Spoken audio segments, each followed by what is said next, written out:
T20 world cup title గెలిచిన తర్వాత Virat Kohli, Rohit Sharma, Ravindra Jadeja T20 ఇంటర్నేషనల్కు retirement పలికారు. ఈ రిటైర్మెంట్ నిర్ణయం అందరినీ ఆశ్చర్యపరిచింది. అయితే విరాట్ కోహ్లీ, రోహిత్ శర్మ, రవీంద్ర జడేజా వయసును పరిగణలోకి తీసుకుంటే వారి నిర్ణయం చాలా వరకు కరెక్టేనని అనిపిస్తుంది. అయితే ఇప్పుడు ఈ ముగ్గురు క్రికెటర్ల స్థానంలో యంగ్ ప్లేయర్స్ ముందుకు రావాల్సిన సమయం ఆసన్నమైంది.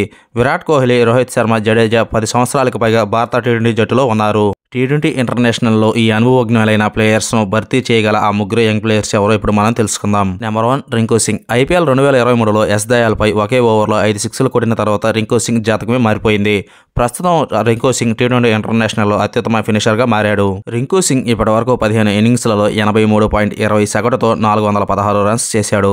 ఇందులో 2 హాఫ్ సెంచరీలు కూడా ఉన్నాయి. క్లిష్ట పరిస్థితుల్లోనూ వేగంగా రన్స్ సాధించగల సత్తా రింకు సింగ్కు ఉంది. ఇది కాకుండా రింకు సింగ్ అద్భుతమైన ఫీల్డింగ్ కూడా చేయగలడు. నెంబర్ 2 అభిషేక్ శర్మ. ఐపీఎల్ 2024లో ఆకట్టుకున్న తర్వాత జింబాబ్వేతో జరిగిన టీ20 సిరీస్లో అభిషేక్ శర్మ తన ప్రతిభను ప్రదర్శించే అవకాశాన్ని పొందాడు. సిరీస్లోని సెకండ్ మ్యాచ్లో సెంచరీ చేయడం ద్వారా శక్తివంతంగా అంతర్జాతీయ స్థాయికి చేరుకున్నట్లు ప్రకటించాడు. అభిషేక్ శర్మ బ్యాటింగ్ తీరు చూస్తుంటే అభిమానులకు రోహిత్ శర్మ బ్యాటింగ్ గుర్తుకొస్తుంది. అభిషేక్ శర్మ సిరీస్లో 124 రన్స్ చేసి బౌలింగ్లో 2 వికెట్లు కూడా తీసుకున్నాడు. భవిష్యత్తులో పెద్ద ప్లేయర్గా ఎదిగేందుకు అభిషేక్ శర్మలో అన్ని లక్షణాలు ఉన్నాయి. Number 3 Washington Sundar. రవీంద్ర జడేజా ప్లేస్లో వాషింగ్టన్ సుందర్ను ప్రధాన పోటీదారుగా పరిశీలిస్తున్నారు. మిడిల్ ఆర్డర్లో తుఫాన్ బ్యాటింగ్ కూడా చేయగలడు. దీంతో పాటు సమతుల్యమైన బౌలింగ్ కూడా అతడి బలం. వాషింగ్టన్ సుందర్ పవర్ ప్లేలో అద్భుతంగా బౌలింగ్ చేయడంతో పాటు వికెట్లు కూడా పడగొట్టాడు.